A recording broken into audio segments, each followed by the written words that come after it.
Dans cette vidéo, je vais vous présenter comment résoudre un problème d'affichage avec les objets clics dans les mashups. Il apparaît notamment lorsqu'on met en place de la navigation. Je vais donc vous montrer ce qui se produit. J'ai donc ici un mashup dans lequel j'ai mis en place de la navigation. Donc ici, en cliquant sur les différents onglets, je change de page. Et là, tout se passe bien.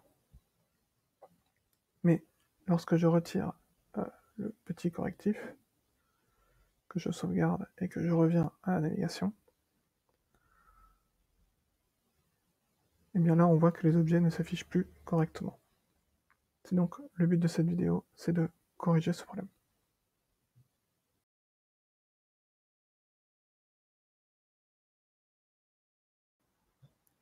Pour mieux comprendre le correctif qui va suivre, on va mettre le mashup dans une page web en fenêtré. On remarque qu'on a toujours le même problème, mais lorsqu'on modifie les dimensions de la page, cela corrige le problème. C'est donc sur ce principe-là qu'on va effectuer notre correctif.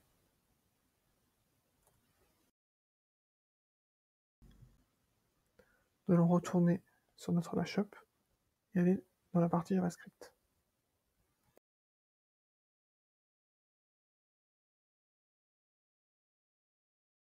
Dans la partie base du script, c'est le script qui me permet de faire la navigation.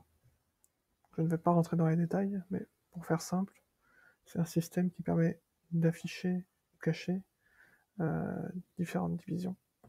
Et ces divisions qui correspondent à nos onglets.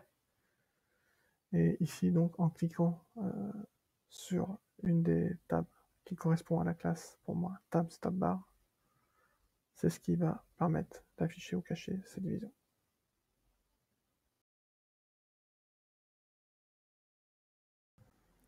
Pour revenir à notre correctif, nous allons utiliser la fonction resize. Alors attention, cette fonction resize, c'est une fonction clic. Et si on veut qu'elle fonctionne correctement dans notre script, il faut bien veiller à la placer dans le JS require. Cette fonction va permettre de redimensionner tous les objets clics lorsqu'elle est mise sans argument. J'ai fait en sorte que cette fonction s'active à chaque fois que l'on va cliquer sur un élément de la division nav top bar, ce qui correspond à mes éléments de navigation. Et en effet, on peut remarquer que notre problème initial est bien corrigé. Voilà pour cette vidéo.